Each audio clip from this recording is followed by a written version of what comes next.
Have you heard about Anchor? Well, it's one of the easiest ways to create a podcast. Not only is it 100% free, but it has a variety of creation tools that allow you to record and edit your podcast right from your phone or a computer. Anchor will distribute your podcast to other sites such as Spotify, Apple Podcast, and many others for you. And Anchor even allows you to make money from your podcast without a required minimum listenership. So whether you've been in the podcasting game for a long time or you're completely new to it, Anchor is so user-friendly that it's basically your one-stop shop for making a podcast. So what are you waiting for? Download the free Anchor app or go to anchor.fm to get started. You're listening to First Paso.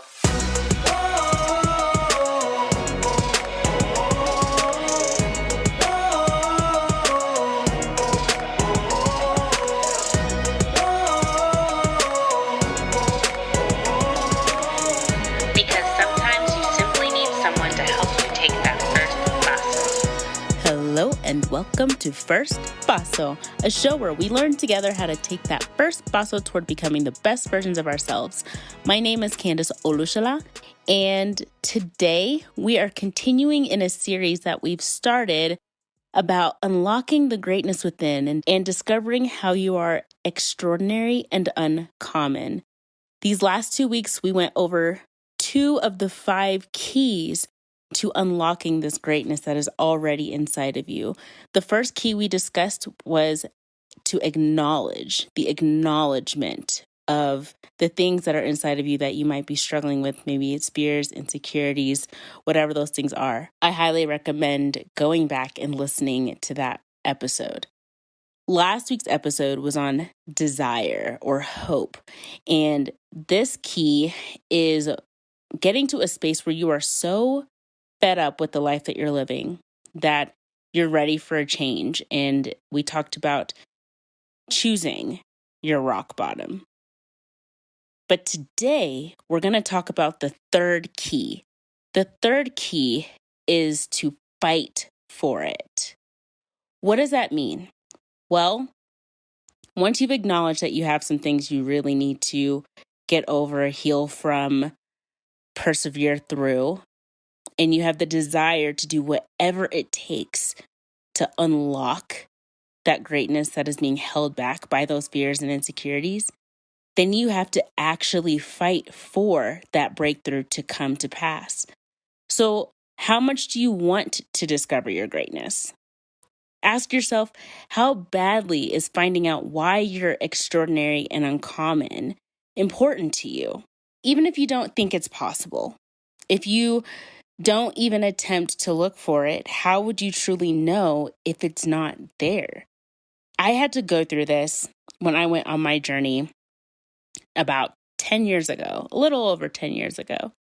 And I had this hope that maybe there was greatness inside of me. And I didn't believe that there was, but I was willing to fight to find out. Because I figured if I just spend life assuming that it's not there, if I spend life assuming that greatness isn't possible for me or that I can't become great if it's not already inside of me, then I can't really prove that that's true. I have to do the work to find out if that's even possible. And I'd rather fight and die trying to find out and finding out that I didn't have any greatness than to assume that it's not possible for me and finding out that it could have been. So I highly recommend making a bet with yourself to say that no matter what I think or what anyone else thinks, I will do whatever it takes to find the real me on the other side of my perceived self or my perception of myself. Why don't you go all in for yourself? If anyone's going to go all in for you, why not that person be you? You don't have to wait for someone to come around and say, I believe in you enough for you to go on this journey. Do it for yourself. Choose it for yourself, because there's people that might be there for a season. There might even be people who are totally cheering you on this journey. But only you can do this fight. Even if you have support through this journey, there's just some things that you have to do alone, knowing that there are people cheering you on through those moments that you have to do by yourself. It doesn't mean that they're not there with you in spirit, but they can't do everything for you. You have to choose to do some things for yourself. You have to choose to put in that work. You have to choose to want it enough to fight every day. It's a choice. And some days are harder than others. Some days you're like, I can't. We'll do tomorrow. It happens. We're human. But that your overall fight is continuous. I just want to be clear about what's happening in this particular stage. This part of unlocking your greatness and being extraordinary and uncommon, this is the part where you have to heal and surrender. This is your healing and surrender journey. Give yourself permission to seek and accept healing from any pain, any trauma, any heartbreak that you may have and might even continue to experience in real time. Surrender anything that you are holding, anything that you have a tight grip to. I want you to surrender every part of that to the full process. So this might actually mean getting a therapist, looking for a psychiatrist, seeking out a mentor, getting a life coach like me, maybe speaking to a teacher, a pastor, trusted family members, and even friends. Allow these people, if you seek these people out, and I actually highly recommend finding people like that in your life, even if they're the online version of people. For me, those online versions were Pastor Mike Todd from Transformation Church and Pastor Jerry Flowers from Redefined TV and his wife, Tanisha Flowers. But there's so many others out there that you could look into. I also watched Storyline Church with David Astrick and Ty Gibson. I watched a lot of videos, how-to videos, inspirational videos by like Oprah, Iyanla Vanzant. Those two were huge for me. Even Steve Harvey's story in general, people's testimonies of how they went from feeling like there was nothing available to them, that they couldn't amount to anything, that they couldn't overcome, that they couldn't achieve, and then seeing how they went through their journey to really step into their full self and become great in what they do. You can look into things like that. There are so many other gurus out there that you can look into, and highly recommend doing that. But I even more so suggest finding someone in person that you trust if that is available to you. And you might have to pray about that if you are a person of faith. God could easily send you someone to be a part of this journey in a trustworthy manner.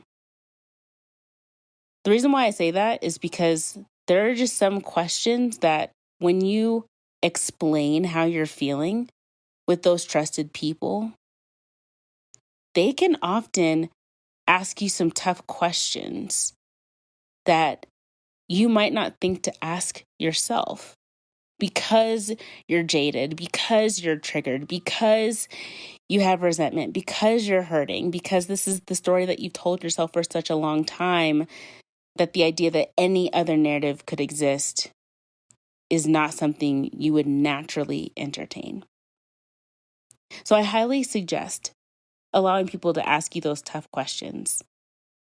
Questions like, why do you like or not like something about yourself? Is there something others keep pointing out as a great quality that actually makes you uncomfortable because you can't see what they're talking about for yourself? Or what about what people have picked on or made fun of you about? Are those things potentially your actual superpowers that are being pointed out due to jealousy? What have you been holding tightly to that isn't serving you positively? Fear, trauma, anger, shame, resentment, embarrassment, feeling unheard, unworthy, broken, used, inadequate, unloved? What have you not forgiven them for, whoever them is to you? Or better yet, what have you not forgiven yourself for? Why is it that when I bring up this topic, you seem jolted, triggered? Your whole mood shifts completely. Why do you get defensive when I say this? Or when you hear that? Do you recognize that your whole body language changes when this happens? Because I notice it. Those types of questions, those intimate questions that only people that really know you can ask, or people that have done the work to study people well enough to recognize those little nuances that you might not notice. Or maybe if you notice them, you haven't taken the time to unpack the why with full honesty and with open possibility for the reasons why those things are there. The purpose for these questions is to get to the root. It's not enough to just see the tree that's technically dead. It's best to uproot it so it's not just taking up space. We need to make room for healthy, vibrant trees to grow. So we got to go at the root. We got to dig it up. Same thing with the weeds. Why bother chopping it at the head if it's going to keep growing at the root? Get to the root of the why. No matter what it takes, no matter how it makes you feel, be willing to let go and make space for healing. Make space for truth. Make space for something that maybe you didn't want to take ownership for, and yet it's time to do so. This is all an opportunity to really get to know who you really are. It's kind of like having a crush or a best friend, I would say. Like, when you have butterflies about someone or you meet someone and they just blow you away. Their character, their personality, it gels so well with yours, or it's just so intriguing that you want to get to know the mysteries of them. And so you just ask a ton of questions or you study them. You study their every move. You watch how they, okay, that sounds like creepy, but you know what I mean. Like, it's just things that you notice about them that you find unique and special and beautiful about them. That's the journey I want you to go on. Fight to be that person towards yourself. If you could be your own best friend, look for those things and look for things in you that make you go, I wonder why he does that. I wonder why she says that. I wonder why he acts this way when this happens. Or I wonder why she does this when that happens. Or I really like that about him. Or she's really funny when she does that. Anything that you can do to get to know yourself truly and fight to really know yourself, if you are your absolute healed and whole self, do that. Because in doing so, you'll also be in the process of healing. There's a concept that I like to talk about with my coaching clients. That's a concept that I realized we don't really address in society, and it surprised me when I realized that we don't. I call it the inverse golden rule, and I talked about this a couple podcast episodes ago. We know the golden rule: treat others the way you would like to be treated. Yet there's this little fine print that basically says, but we don't always believe that we're worthy of such treatment. The inverse golden rule is being able to treat yourself the way you want to be treated.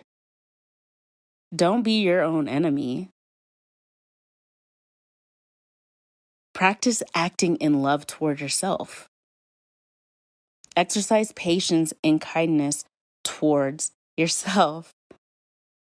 Don't sit there and make a running list of the things you've quote unquote done wrong as a way to put yourself down. Don't be your own bully. Flip the script on yourself any way that you can, because this isn't about becoming perfect. It's about progress. It's not perfection, it's progression. It's learning, it's growing, and it's forgiving. It's healing. It's surrendering. This process, this key, is so deeply crucial because it takes intentionality. It takes fortitude. It takes grit. And it's hard. I will not tell you that this is a walk in the park. If this was a walk in the park, everyone would be happy, healed, and whole in the world. This is not for the faint at heart. It's for those that are determined for better, determined to live their most fulfilled life for the rest of their life, consistently. This is for joy, not happiness, joy.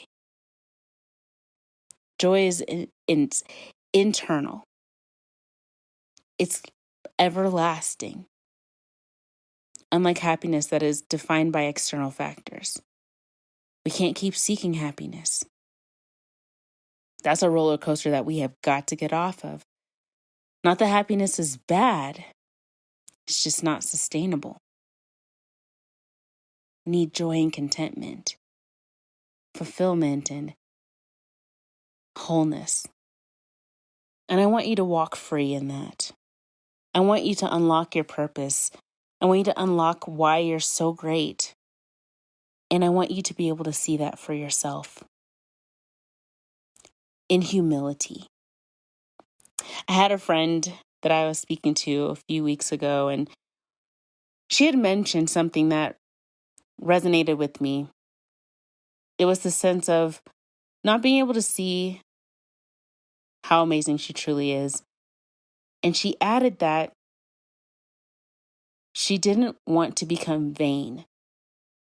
So she thought it was better to humble herself by technically verbally abusing herself multiple times a day. And I cringed because I remember doing that to myself. And so I asked her, so how does that make you feel? She said, I feel horrible. I'm like, so is it working for you? Completely and truly, holistically working for you? And she just uncomfortably laughed. Why not live a life that is just so beautiful, where you don't have to beat yourself down as a means to humble yourself? And you don't have to inflate yourself because you're afraid there's nothing beautiful about you, and therefore you kind of just have to make up things that you don't actually believe to be true about yourself. Why not just actually believe it and be humbled by your own beauty in a way that's caring and nurturing and loving towards who you actually are? In a healthy, balanced, kind, gentle, loving manner. Fight for that. Fight for all of you. Fight for the inner child that needs that attentiveness from the adult in the room. The adult in the room that can reassure them that you're going to be okay. Be that for your inner child. Fight for your inner child. Acknowledge, desire, and fight for that child. Next week, we'll talk about the fourth key, and then we'll wrap it up with key 5 in 2 weeks. But I'm just so proud of you. Even thinking of going on this journey, truly, truly proud of you. I want the absolute best for you. I want to see a chain reaction of people being unlocked and released into who they truly are. And that starts by you picking up that first key and acknowledging, picking up that second key and desiring, and picking up the third key and fighting. You're on your way to having the master key to help unlock others, to help them go on this journey too. Take your time. Again, if you need help, if you want a life coach to really walk you through this process strategically, honestly, earnestly, a football coach shows tough love. A football coach believes in their players. They push their players to do things that they didn't even think that they could, and then they cheer them on when they actually do it. Being that coach for others has been amazing, and I would love to be that coach for you. So if you're looking for someone to truly do this, if you don't want to do this alone, if you need that additional support, reach out to me on my website at www.firstpaso.com and let's talk. Let's have a conversation and let's see you make these breakthroughs. I can't run the race for you, but I can provide you tools along the way. And we can tailor make those tools in a way that makes sense to what you've been going through and what you've been trying to process. You're worthy. You're loved. You're appreciated. And I'll be right here if you need me. That's it for today's episode.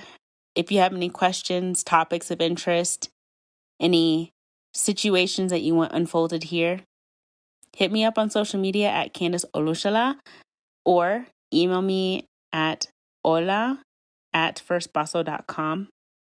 And if you're in the US or Canada, you can text me at 859-800-3396. I would love to hear from you guys. And again, if you need a coach, hit me up on my website or DM me on social media, email me, and we can talk about it. All right, guys. Take care. Stay safe. God bless you guys. Love you. And we'll talk soon from Ecuador. Ciao, ciao. Bye.